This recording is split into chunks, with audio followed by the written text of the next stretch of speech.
వార్తలు వాస్తవాల్లో మనతో ఉన్నారు రాజకీయ విశ్లేషకులు గోసుల శ్రీనివాస్ యాదవ్ గారు. గుడ్ మార్నింగ్ అండి, వెల్కమ్ టు వార్తలు వాస్తవం. బట్ ఇక 70 రోజుల్లో 23,000 ఉద్యోగాలు ఇచ్చినామని రాష్ట్ర ప్రభుత్వం చెప్తుంది. కానీ వాస్తవానికి అది కేసీఆర్ కష్టం రేవంత్ ఖాతాలోకి వెళ్తుంది అనేది స్పష్టంగా మనకు కనిపిస్తుంది. అది బీఆర్ఎస్ పార్టీ కూడా అదే చెప్తూ ఉంది. మొత్తం మా ప్రభుత్వ హయాంలోనే నోటిఫికేషన్ల ప్రక్రియ కావచ్చు, తర్వాత ఎగ్జామ్స్ కండక్ట్ చేయడం అవన్నీ జరిగినాయని బీఆర్ఎస్ గవర్నమెంట్ హయాంలోనే. కానీ ఇప్పుడు నియామక పత్రాలు అందించుకుంటూ కాంగ్రెస్ ప్రభుత్వం ఏదో జాబ్స్ ఇచ్చినట్టుగా ప్రచారం చేసుకుంటుంది అంటూ బీఆర్ఎస్ పార్టీ చెప్తుంది. రాజకీయ విశ్లేషకులు కూడా అదే భావిస్తున్నారు. శ్రీనివాస్ యాదవ్ గారు, ముఖ్యమంత్రి గారు నియామక పత్రాలు వరుసగా అందజేస్తున్నారు. బట్ అది కేసీఆర్ కష్టం రేవంత్ ఖాతాలోకి వెళ్తుందంటూ బీఆర్ఎస్ కానీ మీలాంటి పరిశీలకులు కానీ చెప్తున్నారు. అంటే కాంగ్రెస్ గవర్నమెంట్ తొందరపడుతుంది అనవసరంగా. అంటే వాళ్ళకి 5 సంవత్సరాలు మ్యాండేటరీ ఇచ్చిండ్రు, వాళ్ళు చాలా ఉద్యోగాలు వేస్తామని చెప్పారు. చాలా టైం ఉంది, ఇంకా వాళ్ళకి తొందరపడాల్సిన అవసరం లేదు. ఒకటి. రెండోది ఏంటంటే వాళ్ళు ఇచ్చిన హామీలు ఏదైతే ఉందో ఇదే ఎల్బీ స్టేడియంలో వాళ్ళు రాగానే 15,000 రూపాయలు రైతు బంధు వేస్తామన్నారు. అట్లాంటి ఏవైతే ఇమ్మీడియట్లీ ఉన్న స్కీమ్స్ అవి వేయాలి. తర్వాత ఇప్పుడు జాబ్ క్యాలెండర్ రిలీజ్ చేస్తున్నారు, జాబ్ క్యాలెండర్ రిలీజ్ చేయాలి. కానీ బీఆర్ఎస్ ప్రభుత్వం చేసిన ఉద్యోగాలను నా ఖాతాలో వేసుకుంటే తెలంగాణ ప్రజలు అది ఎట్లా చూస్తారు అంటే అర్థమవుతుంది కదా. ఇప్పుడు నువ్వే 100 రోజులు కావాలని అంటివి, నువ్వే 40 రోజులలో 50 రోజులు అయింది. ఇప్పుడు 50 రోజులలో ఉద్యోగాలు ఎట్లా నియమించినావు, ఎట్లా చెప్పుకుంటున్నావు అంటే ఇదంతా ఒక అబద్ధం అనేది అర్థమవుతుంది. అంటే ఒక ముఖ్యమంత్రి స్థాయిలో ఉండి మన అందరికీ ముఖ్యమంత్రి, మనం ఓటు వేసినామా ఓటు వేయలేమా అనేది ఇన్మెటీరియల్ ఎలక్షన్ రోజే. కానీ ఈరోజు మన అందరికీ ముఖ్యమంత్రి ఇట్లా అబద్ధాలను ప్రచారం చేసే ప్రయత్నం చేస్తే సమాజం యాక్సెప్ట్ చేయదు. మీరు ఏవైతే ఇమ్మీడియట్లీ కంటిన్యూ ఆన్గోయింగ్ ప్రాజెక్ట్స్ అయితే ఉన్నాయో, ఆన్గోయింగ్ స్కీమ్స్ అయితే ఉన్నాయో, ఆన్గోయింగ్ పథకాలు ఏవైతే ఉన్నాయో ఆ పథకాలు రైతు బంధు కావచ్చు, లేదా వృద్ధాప్య పింఛన్లు కావచ్చు, ఇవి వేయాల్సిన బాధ్యత ఉంది. ఉద్యోగాలు మీరు చెక్ చేయండి, ఎక్కడెక్కడ ఉన్నాయి, ఏ డిపార్ట్మెంట్లు ఉన్నాయో ఒక మొత్తం బయటికి తీసుకురండి, తీసుకొచ్చి దానికి జాబ్ క్యాలెండర్ రిలీజ్ చేయండి. ఆ రిలీజ్ ద్వారా ఒక్కొక్కటి మీరు టీఎస్పీఎస్ ద్వారా ఎట్లా చేస్తారు, ఏం చేస్తారనేది మీరు చెప్పండి. కానీ ఈ 50 రోజులలోనే ఎట్లా ఉద్యోగాలు వేచిండ్రు, ఎట్లా నియామకాలని, ఎట్లా ఎగ్జామినేషన్ అని ఇదంతా ఎట్లా నమ్ముతారు అనుకుంటారు. అంటే నేనేమంటున్నా అంటే ఊరికేనే వాళ్ళు ఏదో అబద్ధాలు చెప్పి రోజు గడిపించుకోవాలంటే 5 ఏళ్ళు, ఒకరోజు కాదు 2 రోజులు కాదు, 5 ఏళ్ళు నీకు మ్యాండేటరీగా అధికారం ఇచ్చిండ్రు. కాబట్టి నిన్నగాక మొన్ననో కాళేశ్వరం, ఆ మొన్ననో ఇంకోటి పైసలు లేవని ఒక 4 రోజులు నడిపినరు, పైసలు అప్పులని నడిపినరు. సో ఈరోజు వాళ్ళు కూడా అప్పులు చేస్తున్నారు. అంటే నేనేమంటున్నా, ప్రజలకు ఒక నమ్మకాన్ని ఇవ్వాలి, ప్రజలకు ఒక కమిట్మెంట్ ఇవ్వాలి, ప్రజలకు ఒక బాధ్యత మాట్లాడాలి. అంతేగాని ఎవరో చేసిపోయిన ఉద్యోగాలను ఎవరో చేసిన మరి అప్పులు చేసినావు అవతల పార్టీ మీద వేసినావు, మరి ఈ ఉద్యోగాలు మరి అవతల ప్రభుత్వం చేసినావు ఎందుకు చెప్తలేవు? ఎందుకు చెప్తలేవు అంటే ఇదంతా తెలంగాణ ప్రజలు స్పష్టంగా వింటారు, ఆలోచిస్తారు. నువ్వు చెప్పింది ఏం నిజం అనుకోరు, అప్పులు తెచ్చింది అన్నది నిజం అనుకోరు, ఉద్యోగాలు ఇచ్చిందని నిజం అనుకోరు. ఇంకోటి మంచి పని చేస్తే అది బీఆర్ఎస్ బట్టగాల్చి మీద అయితే కూడా యాక్సెప్ట్ చేయరు. కాబట్టి అటువైపుగా మీరు ఆలోచించకుండా ఊరికే నేను ఉద్యోగాలు ఇచ్చిన ఎట్లా పాసిబుల్ అవుతుందండి ఇంత తొందరగానే? ఇదే ఎల్బీ స్టేడియంలో కదా ఆయన ప్రమాణ స్వీకారం రోజు చేసిన రోజు 15,000 ఇస్తానని చెప్పి 2 లక్షల రుణమాఫీ అంటుండే. దానికి విధి విధానాలు చెప్పండి, దానికి జీవోలు రిలీజ్ చేయండి, దానికి కార్యాచరణ. అంటే గత ప్రభుత్వం చివరి ఫేజ్ దశ ఏదైతే ఉంటుందో అది కొత్త ప్రభుత్వం డెఫినెట్గా దాన్ని కంటిన్యూ చేయాల్సిన అవసరం ఉంటుంది. కానీ అది మీరు అన్నట్టుగా టోటల్గా ఇప్పుడు మేమే చేసామనేది ఆ ఎక్స్పోజ్ ఇచ్చుకోవడమే బాగాలేదనేది చాలా మంది. అది చాలా ఇబ్బందికరమైన విషయం, సభ్య సమాజం ఒప్పుకోదు. ఎందుకు అంటే నువ్వు ఏమైతే హామీలు ఇచ్చినావు వాటిని ఇంప్లిమెంట్ చేయి. ఇమ్మీడియట్ ఆన్గోయింగ్ స్కీమ్స్, ఉద్యోగాలు అనేది కంటిన్యూ వ్యవహారం, ఒకరోజు 5. గత ప్రభుత్వం 1,60,000 ఉద్యోగాలు ఇచ్చింది, 40,000 ఉద్యోగాలకు ప్రాసెస్లో ఉందని చెప్తుంది. అదేవిధంగా నువ్వు 2 లక్షల ఉద్యోగాలు ఇస్తాను, ఎట్లా ఇస్తావో చెప్పు, ఏ విధంగా ఇస్తావో చెప్పు, ఎక్కడ ఉన్నాయో చెప్పు, ఏ డిపార్ట్మెంట్లు ఉన్నాయో చెప్పు, రెవెన్యూలు ఉన్నాయా, టీచర్ల దగ్గర ఉన్నాయా, ఇంకో కాడ ఉన్నాయా, లెంకలాడి పట్టుకొచ్చి చెప్పు. 1,50,000 ఉన్నాయి, 2 లక్షల ఉద్యోగాలు వాటికి job notification. That is ongoing project. నువ్వు ఆన్గోయింగ్ ప్రాజెక్టును కూడా వాళ్ళు చేసిన దాన్ని తీసుకొచ్చి నేను చేసినని చెప్పుకుంటా పోతే ఇది తెలంగాణ సమాజం ఒప్పుకోదు. ఎందుకంటే కొంత ఇబ్బందికరమైన విషయం. నువ్వు ఏదైనా చెప్పాలనుకుంటే ఒక ముఖ్యమంత్రి స్థాయిలో ఒక రాజ్యాంగబద్ధమైన పదవిలో ఉన్నావు, ఒక శాంటిటీగా, ఒక సిన్సియారిటీగా, కమిట్మెంట్గా మాట్లాడాలి. నువ్వు ఏం మాట్లాడినా రికార్డెడ్ ఆడ. నేను టీ న్యూస్ రికార్డు, ఇంకో ఛానల్ రికార్డు కాదు, ఈజ్ గవర్నమెంట్ రికార్డ్ చేసిన పరిస్థితి ఉంటుంది. సో కాబట్టి ఇదంతా ఎటువైపు నువ్వు ఎన్ని అబద్ధాలు ఆడుకుంటా పోతున్నావు అనేది పోతుంది. కాబట్టి ఇప్పటికైనా ముఖ్యమంత్రి గారు గతం చేసిన దాన్ని కంటిన్యూ చేస్తున్నా, మిగతా మా 2 లక్షల జాబులను మేము హామీ ఇచ్చినాం. ఆ 2 లక్షల జాబులకు ఒక డిపార్ట్మెంట్లు ఉన్నాయి, గీడున్నాయి అని మొత్తం లెక్కలు తీసి జాబ్ క్యాలెండర్ రిలీజ్ చేసి దీన్ని మేము దశల వారీగా వీటిని మొత్తం నియమిస్తామని చెప్పాలి. అప్పుడు అదొక సిన్సియారిటీ, ఒక కమిట్మెంట్ ఉందని అర్థమవుతుంది.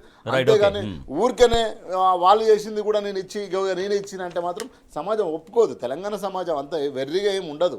రైట్. ప్రస్తుతం మనతో వార్తల వాస్తవాల్లో జాయిన్ అయ్యారు బీఆర్ఎస్ పార్టీ ముఖ్య నాయకులు పల్లె రవికుమార్ గౌడ్ గారు. నమస్తే అండి. నమస్తే అండి రాజేష్. ఎస్ రవికుమార్ గౌడ్, కేసీఆర్ కష్టం రేవంత్ ఖాతాలోకి మనం వార్త చూస్తున్నాం. అంటే గత ప్రభుత్వ హయాంలో నోటిఫికేషన్ల ప్రక్రియ జరిగి మన ఎగ్జామ్ ప్రక్రియ జరిగి చివరికి నియామక పత్రాలు అందించడంలో ఒక ఎలక్షన్ కోడ్ అప్పుడు వచ్చిన తర్వాత ఇప్పుడు ఈ ప్రభుత్వం కాంగ్రెస్ ప్రభుత్వం అవి కంటిన్యూ చేస్తుంది. కానీ కాంగ్రెస్ ప్రభుత్వ హయాంలోనే మొత్తం ఉద్యోగాలు ఇస్తున్నట్టుగా ఒక ఎక్స్పోజ్ నడుస్తుంది అనేది బీఆర్ఎస్ పార్టీ చేస్తున్నటువంటి ఒక అభ్యంతరం, వ్యక్తం చేస్తున్న అభ్యంతరం. ఇవాళ తెలంగాణ ప్రజలకు సరే కొత్తలో ఏదో వీళ్ళు చెప్పిన అబద్ధాలని నమ్మి ఏదో అధికారం ఇచ్చిండ్రు. కానీ ఈ వచ్చిన 60 రోజుల్లోనే ఎన్ని అబద్ధాలు చెప్పాలో అబద్ధాలు చెప్తూనే ఉన్నారు. ఇట్లా అబద్ధాలు చెప్పి అధికారంలోకి వచ్చినా అంతకు మించి అబద్ధాలు మాట్లాడుతున్నారు. అందులో ఉద్యోగాలకు సంబంధించి ప్రధానంగా ఎందుకు అంటే 9 అంతకుముందు అధికారంలోకి రాకముందు ఒక్క ఉద్యోగం భర్తీ చేయలేదు అనేది ఒకటే అబద్ధాన్ని 100 సార్లు 1000 సార్లు చెప్పి అది నిజమయ్యేటట్టుగా చేసింది. కానీ ఇవాళ 2 లక్షల ఉద్యోగాల్ని తెలంగాణ 9.5 ఏళ్లలో కేసీఆర్ గారి ప్రభుత్వం నియమించింది. అందుకు ప్రత్యక్షంగా సాక్ష్యం వేరే అక్కర్లే. ఇవాళ ప్రత్యక్ష సాక్ష్యం ఇవాళ అధికారంలోకి వచ్చిన తర్వాత ముఖ్యమంత్రి రేవంత్ రెడ్డి గారి నాయకత్వంలోని ప్రభుత్వం మొన్న సింగరేణి ఉద్యోగాలకని చెప్పేసి ఒక షో చేసింది. అంతకంటే ఆ తర్వాత హెల్త్ నర్సింగ్ వైద్య ఆరోగ్య శాఖలో నర్సింగ్ ఆఫీసర్స్ దానికి సంబంధించినటువంటి దాదాపు 7 ఉద్యోగాల నియామక పత్రాలకు సంబంధించినటువంటి షో చేసింది. లేటెస్ట్గా నిన్న గురుకులాలకు సంబంధించినటువంటి ఉపాధ్యాయులకు సంబంధించినటువంటి షో చేసింది. రేపు ఇంకొక వారం 10 రోజుల్లో ఇంకా చాలా పెద్ద షోగా పోలీస్ కానిస్టేబుల్స్, పోలీసు వేరియస్ అంటే లా అండ్ ఆర్డర్ కానీ మిగతా ఏఆర్ కానీ మిగతా రకరకాల వింగ్స్లో పోలీసులో ఒక పోలీస్ కానిస్టేబుల్ రిక్రూట్మెంట్కు సంబంధించిన నియామక పత్రాలు ఇవ్వబోతున్నాయి. ఇవేవి నేను వేరే స్టేట్ అవి అడుగుతున్నాను. వీటికి సంబంధించినటువంటి నోటిఫికేషన్లు ఈ మీరు అధికారంలోకి వచ్చినటువంటి ఈ 65 రోజుల కాలంలో అంటే 6వ తారీఖు నాడు 7వ తారీఖు నాడు ప్రమాణ స్వీకారం చేశారు రేవంత్ రెడ్డి గారు. ఆ తర్వాత ఇప్పటి వరకు ఒక్క నోటిఫికేషన్ వచ్చినట్టు మనం ఎక్కడైనా ఈ నియామకాలకు సంబంధించినటువంటి కానీ ఇంకేదైనా కానీ చూసినామా? ఎంత పచ్చబద్ధం. దీనికి సంబంధించినటువంటి ఇవాళ నిర్ణయించినటువంటి గురుకుల టీచర్లకు సంబంధించి అన్నీ అంటే చెప్తాను. ఎందుకు అంటే ఇవి కానీ మొన్న ఇచ్చినటువంటి కానీ రేపు ఇవ్వబోయేటటువంటి ఇవన్నీ కూడా కేసీఆర్ గారి ప్రభుత్వం గతంలోని ఎన్నికల కంటే ముందే ఇప్పుడు వేరియస్ టైమ్స్లో ఇవన్నిటి నోటిఫికేషన్ ఇచ్చి ఆల్మోస్ట్ భర్తీ ప్రక్రియను కూడా పూర్తి చేసింది.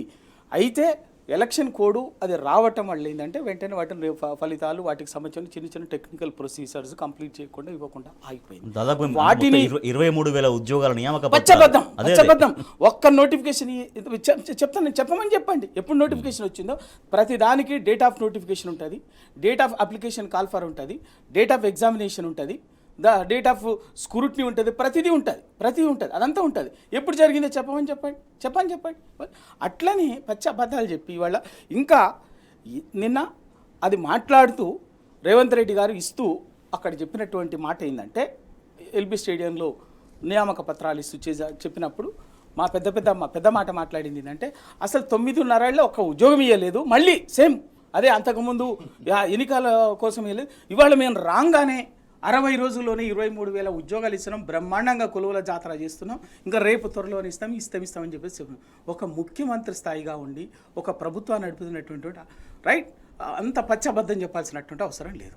ఇవాళ స్టేట్ అవే మేము బీఆర్ఎస్ పార్టీ అడుగుతున్నది ఏంటంటే ఇప్పటికే తెలంగాణ ప్రభుత్వము కేసీఆర్ గారి నాయకత్వంలోని తెలంగాణ ప్రభుత్వము 2,31,000 చిల్లర ఉద్యోగాలకు సంబంధించినటువంటిది ఫైనాన్స్ క్లియరెన్స్ ఇచ్చింది.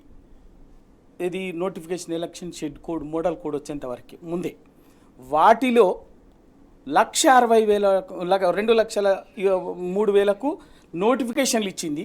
అవును. 1,60,000 ఉద్యోగాల భర్తీ ప్రక్రియ పూర్తయిపోయింది. ఎప్పుడో ఉద్యోగాలు దాంట్లో సగం మంది పదోన్నతులు కూడా వచ్చినాయి. చాలా పంచాయత్ సెక్రటరీలుగా ఉన్నారు, రెవెన్యూ విఆర్ఓస్ ఉన్నారు, తర్వాత హార్టికల్చర్ ఆఫీసర్స్ ఉన్నారు, అగ్రికల్చర్ ఎక్స్టెన్షన్స్ ఆఫీసర్ ఉన్నారు, అగ్రికల్చర్ ఆఫీసర్ ఉన్నారు, various AEC assistant executive engineer, various departments various సంబంధించినటువంటి 1,62,000 మంది, 1,60,000 చిల్లర ఆల్రెడీ ఉద్యోగాలు ఎప్పుడో వచ్చేసిన వాళ్ళకు ఒక దఫా పదోన్నతులు కూడా వచ్చినాయి. ఇంకొక 40,000 మంది సంబంధించిన ఆల్రెడీ ప్రాసెస్ అనేది పూర్తయింది. ఆ 40,000లోనే ఇప్పుడు ఇచ్చినటువంటి Right, ఇంకోటి దీంట్లో నియామక పత్రాలు అందించే కార్యక్రమం ఒక మాట. ఒకటైతే, ఇప్పుడు నేను అడుగుతున్నది ఏంటంటే ఈ 2,31,000కు మించి వీటిని పక్కకు పెట్టి మీరు చెప్పిందంటే ఇవన్నీ అప్పటికే అనౌన్స్ చేసినటువంటి ఇచ్చినటువంటి కదా. మీరు చెప్పింది 2 లక్షల ఉద్యోగాలు భర్తీ చేస్తామని చెప్పింది సంవత్సర కాలంలో. ముఖ్యమంత్రి అయినాక కూడా చెప్పిండు చేస్తాం ఖచ్చితంగా డిసెంబర్లో కానీ సంవత్సరంలోనే పూర్తి చేస్తాం, 2 లక్షల ఉద్యోగాలు ఇస్తాం. ఈ లెక్కలు చెప్పడం కాదు, వీటిని కలపడం కాదు. ఈ 2,32,000ను పక్కకు పెట్టి మీరు మా అదనంగా కొత్తగా 2 లక్షలు వేటిని భర్తీ చేస్తారో ఎక్కడ ఖాళీలు వస్తున్నాయో అవి వాళ్ళ ఆ భర్తీ ఖాళీలు చెప్పాలి. ఎస్, నిరుద్యోగులు ఖచ్చితంగా జరగాలి. కేసీఆర్ గారు తెలంగాణ వచ్చిన వెంటనే 1,00,000 ఉద్యోగాలు భర్తీ చేస్తామని చెప్పినాం. అందుకే తొలి శాసనసభల్లోనే వెంటనే అప్పటి బడ్జెట్లోనే ఆ రోజు 1,00,000 ఉద్యోగాల భర్తీని అధికారికంగా ప్రకటించి దానికి సంబంధించినటువంటి ప్రాసెస్ చేయడం జరిగింది. ప్రభుత్వం అబద్ధం చెప్పొద్దు. ఇవాళ చెప్పండి 2 లక్షలు ఏవి భర్తీ చేస్తారో ప్రజలకు చెప్పండి. శ్రీనివాస్ గారు, నియామక పత్రాలు అందించే కార్యక్రమం అనేది ఒక భాగం అయితే దాంట్లో నిజంగా రేపు పొద్దున మీరు జాబ్లో జాయిన్ అయితే ఏం చేయాలి, మీ కర్తవ్యం ఏంటి అనేది అది చెప్పాల్సిన అవసరం ఉంటుంది. కానీ మొన్న పోలీసు నియామక పత్రాలు అందించే కార్యక్రమంలో మాజీ ముఖ్యమంత్రి గారిని చాలా వ్యక్తిగతంగా అక్కడ వాళ్ళ మధ్యలో మాట్లాడడం, ఇవేంటి రాజకీయ సభ కాదు, రాజకీయ కార్యక్రమం కూడా కాదు అది. సో అటువంటి వ్యాఖ్యలు ఎందుకు అన్నటువంటి ప్రశ్నలు కనిపిస్తున్నాయి. అంటే అది గవర్నమెంట్ అఫీషియల్ ప్రోగ్రాము. ఒక నియామక పత్రాలు ఎవరైతే ఉద్యోగాలు పొందినారో పోలీసు సంబంధించి ఇవ్వాల్సిన అంటే ఇప్పుడు అంటే మనం అనకూడదు, కానీ ఆయన స్థానానికేమో మనం గౌరవం ఇవ్వాలి. ఆయన ముఖ్యమంత్రిగా కాకుండా పార్టీ అధ్యక్షుడిగానే మాట్లాడుతున్నాడు. ఇంకా that is a problem of అంటే అది చాలా బాధాకరమైన విషయం. అంటే చాలా ఎందుకంటే ఆయన ముఖ్యమంత్రి స్థాయిలో ఉండి ముఖ్యమంత్రి లాగా ప్రవర్తించాల్సిన అవసరం ఉంది. ఎలక్షన్ కాకముందుకు అన్ని రాజకీయ పార్టీలు ఉంటాయి, అందరు వ్యక్తి అభిప్రాయాలు ఉంటాయి, ఓట్లు డిఫరెంట్ వాళ్ళకి వేస్తారు. కానీ ఒకసారి ఎలక్షన్ అయిన తర్వాత నువ్వు స్పష్టంగా మా అందరికీ ముఖ్యమంత్రివి, ఇక్కడ ఉన్న బీఆర్ఎస్ పల్లె రవాణా కూడా ముఖ్యమంత్రివే, నువ్వు మన అందరికీ ముఖ్యమంత్రివే. ఆ సోయి మర్చిపోయి మాట్లాడుతున్నాడు. ఒక నియామక పత్రాలు ఇచ్చే ప్లేస్లో నువ్వు ఎట్లా ఒక రాజకీయ పార్టీ నాయకుడిగా మాట్లాడతావు? నువ్వు హౌస్లో కూడా అట్లనే మాట్లాడుతున్నాడు ఆయన. That is a problem. అంటే ఇంకా మెచ్యూరిటీనెస్ రాలేదు. అందు గురించే సీనియర్ నాయకులు హరీష్ రావు గారు అన్నారు, కనీసం ఎప్పటికైనా మంచిగా ఉందాగా నడపవే సభను, ఉందాగా ఉండవే, నువ్వు ముఖ్యమంత్రి అయినావు అని చెప్పి. అయినా కూడా ఆయనకు సోయి వస్తలేదు. అంటే ఇంకా ఆయన చాలా మాడిఫై కావాల్సిన అవసరం ఉంది. కాబట్టి ఇవన్నీ కూడా తెలంగాణ సమాజం చాలా చైతన్యమైన సమాజం. ఇప్పుడు చెప్పిన అన్నీ ఏమి వినరు వాళ్ళు. అమలు కానీ హామీలు ఇచ్చి అబద్ధాలు హామీలు ఇచ్చి అధికారంలోకి వచ్చిండ్రు. ప్రజలు చూస్తారు, ఏం చేస్తారు. కాబట్టి అంత పిచ్చిగా మాట్లాడొద్దని మనం కోరుతున్నాం. That is not wrong way. అక్కడ మాట్లాడుతూ కూడా నియామక పత్రాలు ఇస్తూ కూడా ముఖ్యమంత్రి గారు మాట్లాడుతున్నది ఏంటంటే, ఇవ్వలేదు మీరు ఎవరికో పోయి కేసీఆర్ని మీకు ఉద్యోగాలు ఇవ్వగానే ఊరుకుంటారా, ఏదో అని కేసీఆర్ మీదకి రెచ్చగొట్టినట్టు ఒక హుందాతనాన్ని మరచి మాజీ ముఖ్యమంత్రి చాలా దుర్మార్గం. ఎందుకంటే మాట్లాడటానికి కూడా ఒక బాధ్యత రాహిత్యంగా ఒక మినిమం ఒక సీఎంగా ఒక డిగ్నిటీ అండ్ డెకోరం అనేది ఉంటుంది ఆ పోస్ట్కి. ఆ విధంగా వ్యవహరించకుండా నిరుద్యోగులకు ఏం చెప్పాలి, ఏ మెసేజ్ చేయాలి, ఉద్యోగాలు కొత్తగా వచ్చినటువంటి వాళ్ళు ఎస్ మా ప్రభుత్వ లక్ష్యాలు ఇవి, మా ప్రభుత్వ విధానం ఇది, మీకు ఉద్యోగాలు ఇది, ప్రజలకు ప్రభుత్వాలకి వ్యవస్థను మీరు ఏ విధంగా మీకు మీ అవసరమైందని చెప్పాల్సింది పోయి రెచ్చగొట్టేటట్టుగా ఏదో ఇంకిత విద్వేషాన్ని రెచ్చగొట్టేటట్టుగా మాట్లాడుతున్నాడు. అది తెలంగాణ సమాజం అంత తెలివి తక్కువదేం కాదు, చైతన్యవంతమైంది. ఖచ్చితంగా దానికి తగిన సమయంలో మూల్యం చెల్లించాల్సి వస్తుంది. కోతలు కొనసాగుతున్నాయి. రైతులు కరెంటు కోతలతో చాలా తీవ్ర ఇబ్బందులు పడుతున్నారు. అనేక చోట్ల కరెంటు కోతలపైన రైతన్న రోడ్డెక్కినటువంటి పరిస్థితి మనం చూస్తున్నాం. అది ఎక్కడంటే నల్గొండ జిల్లా త్రిపురారంలో కోదాడ జడ్చర్ల హైవేపై గురువారం రాత్రి రైతులు ఆందోళనకు దిగారు. విడతల వారీగా విద్యుత్తు వస్తుందంటూ వాళ్ళు ఆగ్రహం వ్యక్తం చేస్తున్నారు. ఇచ్చే కరెంట్ ఏదో ఒక్కసారే ఇవ్వండి, కరెంటు కోతలతో పంటలు ఎండిపోతున్నటువంటి పరిస్థితి వచ్చిందనేది వాళ్ళు ఆందోళనలో కొనసాగించారు నిన్న రాత్రి. రవికుమార్ గారు, గతంలో కరెంటు కోతలపైన గత 9 సంవత్సరాల కాలంలో రోడ్డు ఎక్కినటువంటి పరిస్థితి కానీ ఆ ఫొటోస్ కానీ ఏ ఫోటోలు కానీ ఇక్కడ కూడా కనిపించలేదు. కానీ వాళ్ళ ఆల్రెడీ కోదాడ జడ్చర్ల హైవే పైన రాత్రి రైతులు ఆందోళనకు దిగాల్సిన పరిస్థితి ఎందుకు వచ్చింది? ఇప్పుడు వాస్తవంగా గడిచిన 9.5 సంవత్సరాలుగా వ్యవసాయం అనేది టాప్ ప్రయారిటీ కింద, ఎందుకంటే తెలంగాణ పోరాటమే, తెలంగాణ ఉద్యమమే రైతులు, నీళ్లు, కష్టాలు, కన్నీళ్ళు, కరెంటు, విద్యుత్తు, ఈ నీళ్ళకు సంబంధించినటువంటి బాధలతో మొదలైనటువంటి కేసీఆర్ గారు ఉద్యమ నాయకుడు కాబట్టి 15 ఏళ్ళు దాని పునాదిగానే ఉద్యమం నడిపించినటువంటి నాయకుడు కాబట్టి దాంట్లో ఉన్నటువంటి ఈతి బాధలు తెలిసి అందుకే అధికారంలోకి వచ్చిన వెంటనే మొట్టమొదటిగా చేసిన పని ఏంటంటే బయట ఏం చేస్తామా ఏంది అన్నది పక్కకు పెట్టి మనం ఎన్ని కష్టాలు పడ్డా, ప్రభుత్వం ఎంత ఇబ్బందులు పడ్డా కూడా రైతులకు మాత్రము నిరంతరంగా వ్యవసాయానికి అవసరమైన కరెంట్ ఇవ్వాలి, అవకాశం ఉంటే 24 గంటలు ఇవ్వాల్సిందే అని చెప్పి మొదలుపెట్టి అసలు దేశంలో ఎక్కడ సెంట్రల్ పూల్లో కానీ ఇంకే రాష్ట్రాల్లో కానీ ఎక్కడ సర్ప్లస్ ఉన్నా కూడా తీసుకురావటం కోసం తీసుకొచ్చి దాన్ని దాదాపు 24 గంటలు కరెంటు ఇచ్చిన వ్యవసాయానికి. ఒక స్టేజీలో రైతులు మాకు 24 గంటలు వద్దు, మాకు కొంత తగ్గించండి అని చెప్పేసి కూడా ధర్నాలు చేసినటువంటి సందర్భాలను కూడా ఒక 4-5 సందర్భాలను కూడా చూసినాం. అంతా ఆ విధంగా ఎక్కడ రైతులు అనేది రాలేము. హ్యాపీగా వ్యవసాయాన్ని కరెంటుని వినియోగించుకున్నారు, చేసుకున్నారు. ఫ్రీ కరెంటు ప్లస్ వ్యవసాయానికి ఉచిత విద్యుత్తు, నిరంతరంగా కరెంట్ ఎప్పుడైనా కూడా హ్యాపీగా ఇంట్లో పడుకున్నట్టు. ఎందుకంటే అంతకుముందు ఎప్పుడు కరెంట్ వస్తుందో తెలియదు, ఎంతసేపు వస్తుందో తెలియదు, వచ్చిన కరెంటు మోటార్ పనిచేసేందుకు పనిచేస్తుందా లేకపోతే మోటార్ని కాలుస్తేందుకు వచ్చిపోతుందా తెలియకుండా కూడా ఉండేది. పొలాల దగ్గర, బావుల దగ్గర పడుకుంటే పాము కాట్లకు దానికి రైతులు ఎంతోమంది చనిపోయినటువంటి నిరంతరం ఆత్మహత్యలు ఇవన్నీ ఆ దృశ్యం చూసాను, కళ్ళ ముందు ఉంది. ఇవాళ వచ్చిన అధికారంలో అప్పటికే కేసీఆర్ గారు కూడా చెప్పిండ్రు, ఇంత మంచిగా చేసుకుంటున్నాం, ఇలా మాయ మాటలు నమ్మి మీరు చేస్తే కరెంటు పోతుంది, కష్టాలు వస్తాయి అని చెప్పేసి హెచ్చరించడు. అయినప్పటికీ కూడా వీళ్ళ మాయ మాటలతోటి, అబద్ధ మాటలతోటి అధికారం అప్పచెప్తే చేసిన పని ఏంటంటే కరెంటు ఇవాళ చూస్తున్నాం, కళ్ళతో చూస్తున్నాం. ఇవాళ అదే నల్గొండ జిల్లాలో బ్రహ్మాండంగా వీళ్ళకి పట్టం కట్టిండ్రు. ఎవరో కాదు, ఇవాళ అక్కడ ఇవాళ పట్టం కట్టినటువంటి ఆ జిల్లాలో బ్రహ్మాండమైన మెజార్టీ గెలిపించినటువంటి ఆ జిల్లాలో కరెంట్ కష్టం మొదలైంది.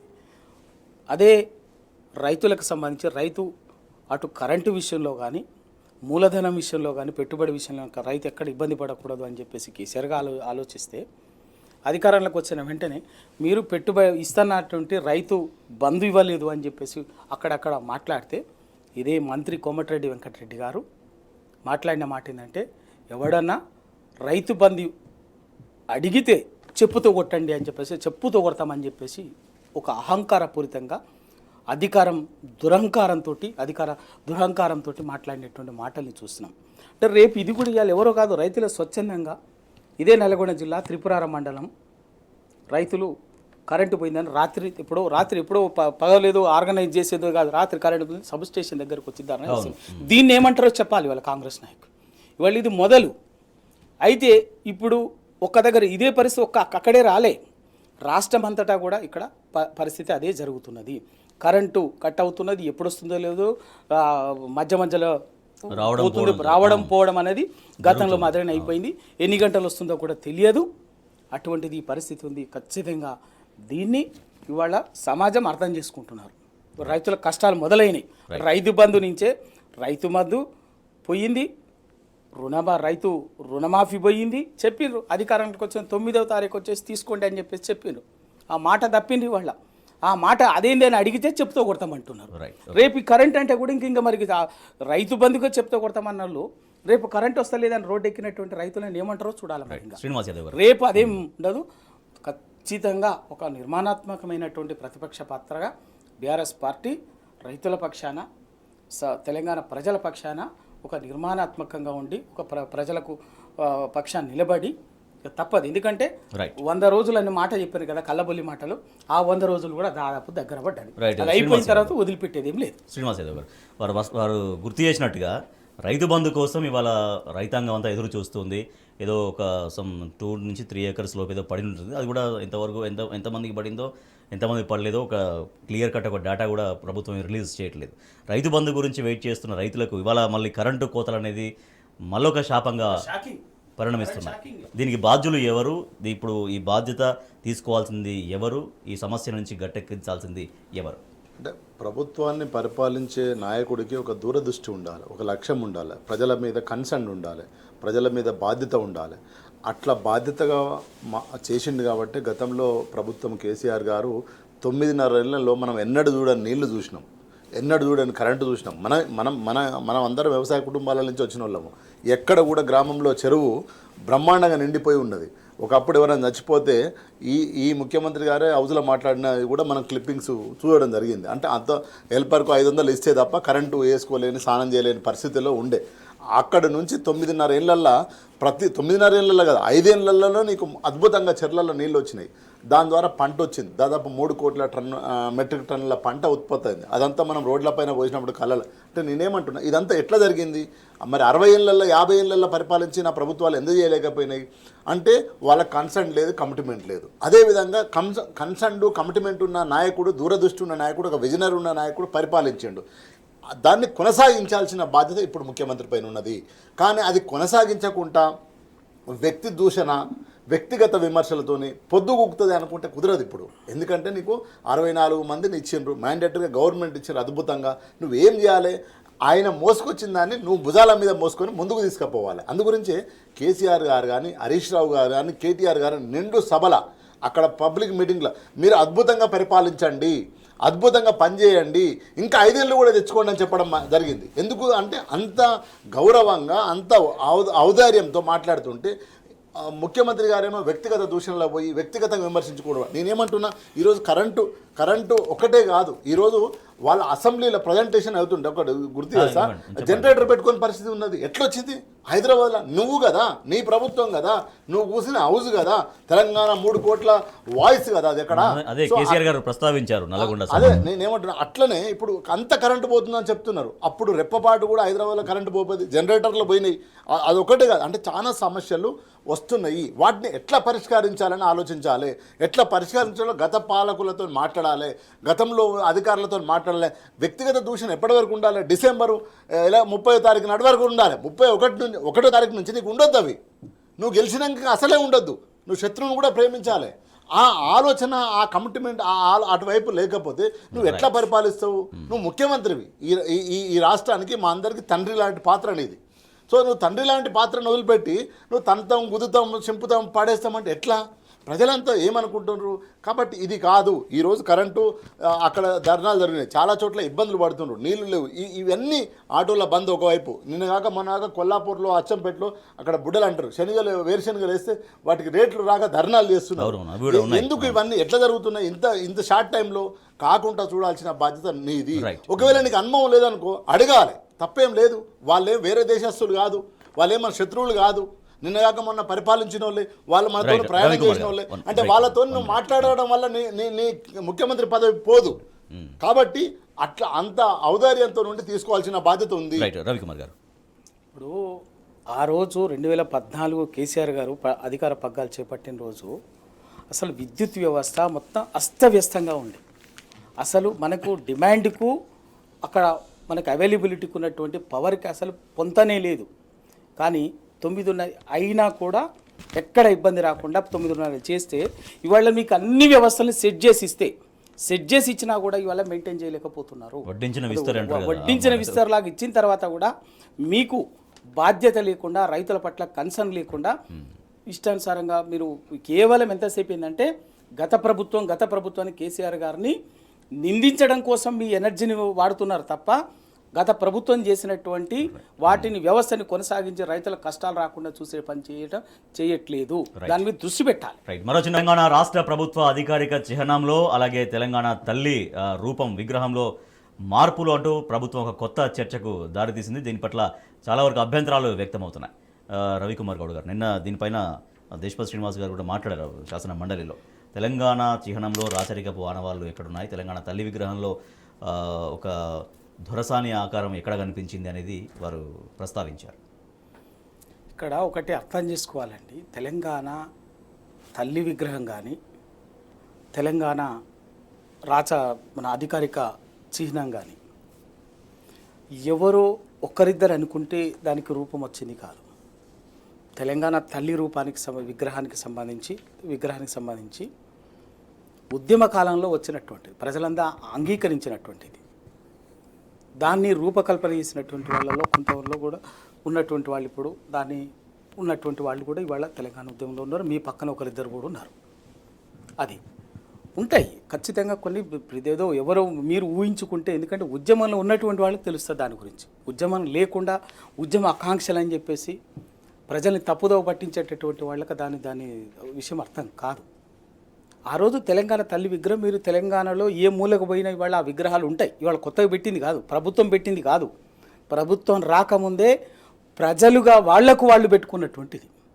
ఎప్పుడైనా కూడా ఒకటి మనం ప్రజల నుంచి వచ్చిన తర్వాత, ప్రజలు ఆమోదించిన తర్వాత అనివార్యంగా వాటిని మనం కొనసాగించాల్సిన స్థితి ఉంటుంది. ఆ బాధ్యత ప్రభుత్వాలకు ఉన్నది. తెలంగాణ పోరాటము అస్తిత్వానికి సంబంధించింది, సాంస్కృతిక వైభవానికి సంబంధించింది. అది విస్మరించి ఇష్టానుసారంగా ఏదో ఈయన ముద్ర మా ముద్ర ఉండాలనుకుంటే కాదు.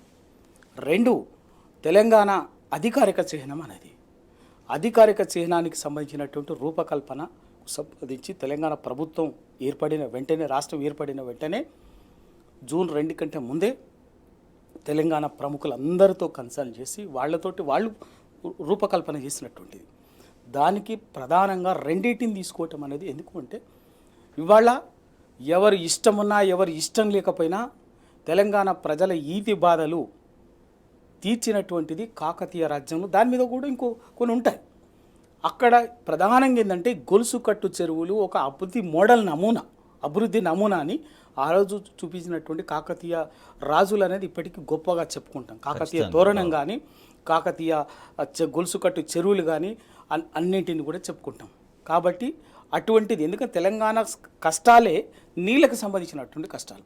ఆ తెలంగాణ కష్టాలని 1000 ఏళ్ల క్రితమే గుర్తించినటువంటిది. తెలంగాణ అవసరాల్ని, సాగునీటి అవసరాల్ని, రైతాంగ అవసరాల్ని గుర్తించినటువంటిది కాకతీయ సామ్రాజ్యం. కాబట్టి ఆ గొలుసు కట్టు చెరువులో అటువంటి నమూనాని అభివృద్ధి, రూరల్ ఎకానమీ, అగ్రికల్చర్ ఎకానమీని ఆ రోజు ఉన్నది. కాబట్టి అందుకోసమే దాన్ని మోడల్గా తీసుకున్నాం. 2వది హైదరాబాద్ చార్మినార్. హైదరాబాద్ అనేది ఒక ప్రతీకగా చార్మినార్ 400 సంవత్సరాల చరిత్రకు పైగా ఉన్నటువంటి దానికి సంబంధించినటువంటి దానిగా ఒక వైభవాన్ని 2 కలిపితే తెలంగాణ వైభవం ఉంటుందని తీసుకున్నది. అది అందరూ అంగీకరించింది. ఇది చేసింది. దీన్ని చెరపాలనుకుంటే ఇవాళ ఇంకా నేను అడుగుతున్నాను, ఏంది మీరు అక్కడ చెప్తున్నటువంటి మాట ఏంటంటే రాచరిక పానవాళ్ళు ఉన్నాయనేది. ఇవాళ నేను స్ట్రేట్ అవే అడుగుతున్నాను. ఇవాళ దేశం కూడా ఆలోచించాలి. మరి ఆ మాటకు వస్తే మన భారత జాతీయ చిహ్నంలో, మన దేశ చిహ్నంలో ఉన్నటువంటి అశోకుడి చక్రాన్ని ఎక్కడి నుంచి మనం తీసుకున్నాం? దాంట్లో ఉన్నటువంటి 3 సింహాలు ఉంటాయి. అవి ఎక్కడి నుంచి తీసుకున్నాయి? అవి కూడా రాచరికం నుంచి తీసుకున్నాయి కదా.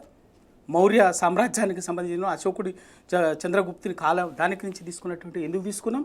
ఆ రోజు దాంట్లో ఎన్ని లోపాలు ఉన్నటువంటి రాచరికపు కొన్ని ఉన్నప్పటికీ అవి ఈ సమాజానికి అందించినటువంటి ఒక గొప్ప సందేశాన్ని, ఒక పరిపాలన నమూనాని పట్ల ప్రజలకు ఉన్నటువంటి కన్సర్న్, ప్రజల కోణంలో ఉండేటువంటి వాటిని అన్ని దృష్టిలో పెట్టుకుని వాటిని ఇవాళ తీసుకున్నాం. మరి అది కూడా మరి మార్చేద్దామా? ఒకటి, ఇవాళ తెలంగాణ ఉద్యమంలో ఉన్నటువంటి వాళ్లకు వీటన్నిటిని ఉద్యమ ప్రస్థానంలో, మరోవైపున మీరు ఇవాళ ఈ 2 కాకతీయ కాకతీయ వైభవానికి సంబంధించి, చార్మినార్కు సంబంధించినటువంటి గోల్కొండ నవాబుల వైభవానికి సంబంధించి అధికారికంగా పెట్టినటువంటి రాష్ట్ర గీతంలో ఆల్రెడీ వీటి వైభవాన్ని కీర్తిస్తూ ప్రముఖంగా ఉన్నదంతా అదే కదా. మరి వాటిని మరి ఇక్కడ వద్దని చెప్పేసి అదేం మీరు పెట్టే గొప్ప కింద చూపించుకోవటం అనేది గందరగోళం, కన్ఫ్యూజన్లో ఉన్నటువంటి, ఏం చేయాలో తెలియకుండా ఉద్యమంలో లేనటువంటి వాళ్ళు ఏం అవకాశం వచ్చినటువంటి అవకాశాన్ని గాబరా పడుతూ ఏం చేస్తూ తెలంగాణ ప్రజల్ని తప్పుదో పట్టాలని పట్టి చూడడం, ఇంకా కేసీఆర్ గారి యొక్క చరిత్రని, తెలంగాణ చరిత్రని ఈయన నిర్మూలించాలని చూస్తున్నాడు. అది చరిత్ర చెరిపేస్తే జరిగేది కాదు. చరిత్ర నువ్వు ఎన్ని దాచిపెట్టినా కూడా ఎప్పటికి కూడా ఇంకా 1000 ఏళ్ల తర్వాత అయినా కూడా చరిత్ర తెలిసేదే నిజం. శ్రీనివాస్ యాదవ్ కంక్లూడింగ్. అదే అంటే ఇప్పుడు ఉన్న ముఖ్యమంత్రి గారు ఏంటంటే ప్రజా పరిపాలన మీద ప్రజా సమస్యల మీద దృష్టి పెట్టకుండా ఇప్పుడు ఇంతకుముందు మనం మాట్లాడుకున్న కరెంటు సమస్య రైతు బంధు సమస్య వీటి పెట్టకుండా ఏదో గత ప్రభుత్వం చేసిన కొన్ని చాలా ఇంపార్టెంట్ అయిన ఇష్యూస్ మీద కదిలించి వాటిని ఏదో గావరబెట్టి అన్న చెప్పినట్టు ఇదంతా అంటే సైంటిఫిక్గా లేని డిస్కషన్. అన్న ఒక అద్భుతమైన మాట చెప్పిండు ఏంటంటే ఆయన ఉద్యమంలో లేడు కాబట్టి ఆయన ఉద్యమంలో ఉన్న బాధ కానీ ఉద్యమం చరిత్ర కానీ ఆయనకు తెలియదు. That is the problem of ముఖ్యమంత్రి, ఇప్పుడు ఉన్న ముఖ్యమంత్రి. పోనీ ఆయన పక్కన చుట్టుపక్కల ఉన్న బట్టి గారు కానీ ఇంకా మిగతా ఎవరు కూడా లేరు. అదొక దౌర్భాగ్యమైన పరిస్థితి. ఇక ఒక ఆయన ఉన్నాడేమో ఆయన ఎమ్మెల్సీ కోసం వెయిట్ చేస్తున్నాడు. అంటే నేనేమంటున్నా, నువ్వు ఏం చేయాలనో అది చేయాలి, ఏం చేయకూడదో అది చేస్తున్నావు. ఇప్పుడు ప్రజల సమస్యలు ఏంది, ప్రజల మౌలిక ఇబ్బందులు ఏంది, ఏం ఇబ్బంది పడుతున్నారు, వాటి మీద నువ్వు కాన్సన్ట్రేషన్ చేయకుండా ఏదో వాటి మీద లోగో మారుస్తా, అసెంబ్లీని మారుస్తా, ఇవన్నీ కాదు కదా. ఇవన్నీ కాదు, చేయాల్సిన అవసరం కాదు. ఒక చారిత్రకమైన పునాది మీద అవన్నీ వచ్చినాయి. ఉట్టిగానే కేసీఆర్ గారు చేసినవి కాదు. కేసీఆర్ గారు పేరు తీసేస్తా అంటే పేరు పోదు, నీ పేరు తీసేస్తా అంటే పోదు. సో నేనేమంటున్నా అంటే మౌలిక సమస్యల మీద ఇప్పుడు వస్తున్న సమస్యల మీద, రైతు సమస్యల మీద, ఆటో బంద్ జరుగుతుంది, ఆటో ఎందుకు జరుగుతుంది, దాని మీద నువ్వు మాట్లాడాల్సిన అవసరం ఉంది. ఇవి కాకుండా ఇవన్నీ పక్కన పెట్టి ఏదో ఒక న్యూస్ కోసము బ్యానర్ ఐటెం కోసం చేస్తానంటే మాత్రం తెలంగాణ ప్రజలు చూస్తూ ఊకోరు. అది పద్ధతి కాదు. కాబట్టి ముఖ్యమంత్రి గారు ఇప్పటికైనా కూడా గౌరవంగా స్థానికంగా ఇప్పుడు తెలంగాణ ఉన్న సమస్యలు ఎదుర్కొంటున్న సమస్యల మీద పరిష్కార మార్గం అయిపోవాలి. ఆ రైతు బంధు వేయాలి, ఆ రుణమాఫీ ఇస్తాను రుణమాఫీ వేయాలి, జాబ్ క్యాలెండర్ ఇస్తాను జాబ్ క్యాలెండర్ వేయాలి, 4,000 రూపాయలు నిరుద్యోగ భృతి ఇస్తాను అది ఇవ్వాలి, మహిళలకు 2,500 ఇస్తానని మా అక్కలకు అవి ఇవ్వాలి. వాటి మీద ఆలోచించాలి, వాటి మీద ఓ జీవో రిలీజ్ చేయాలి. అటువైపు ఆలోచిస్తే తెలంగాణ ప్రజలు హర్షిస్తారు. కానీ ఊరికే చేస్తే మాత్రం బాగుంటుంది. జస్ట్ 1 minute ఒకటే మాట, ఆయన చాలా సక్సెస్ఫుల్గా కాంగ్రెస్ పార్టీలో ఉన్నటువంటి తెలంగాణ ఉద్యమంలో నుంచి ఎదిగొచ్చినటువంటి నాయకులని, ఈ కాంగ్రెస్ పార్టీలో ఉన్నటువంటి వాళ్ళని ఇవాళ ప్రభుత్వంలో లేకుండా సక్సెస్ఫుల్గా చేసుకోగలిగిండు. ఒక అద్దెంక దయాకర్కు కావచ్చు, ఓ బెల్లంక నాయక్ కావచ్చు, ఓ కత్తి వెంకటస్వామి కావచ్చు, అట్లా ఏ ఒక్క విద్యార్థి నాయకుడు కూడా అవకాశాలు రాకుండా మొన్న ఈ రాజ్యసభలో కానీ ఎమ్మెల్సీలో కానీ అవకాశాలు రాకుండా విజయవంతంగా వాళ్ళని ఎవరిని కూడా రాకుండా అడ్డుకోగలిగిండు. సేమ్ అదే విధంగా రేపు ఇక్కడ కూడా రోజు కనిపించే వాటిలలో చరిత్రలో కూడా తెలంగాణ చరిత్ర లేకుండా, తెలంగాణ వైభవం లేకుండా, తెలంగాణ సాంస్కృతిక చారిత్రక వైభవాన్ని కూడా చెరిపేయాలనేటువంటి ఒక దుర్బుద్ధితోటి చేస్తున్నటువంటి ప్రయత్నం ఇది. తెలంగాణ సమాజం ఉత్తగానే ఊరుకోదు, బరాబర్ వాటన్నిటిని గమనిస్తుంది. Right, thank you so much Palle Ravikumar Goud గారు. Thank you so much Gosula Srinivas Yadav గారు. ఇది వాటి వార్తలు వాస్తవాలు. చూస్తూనే ఉండండి టీ న్యూస్.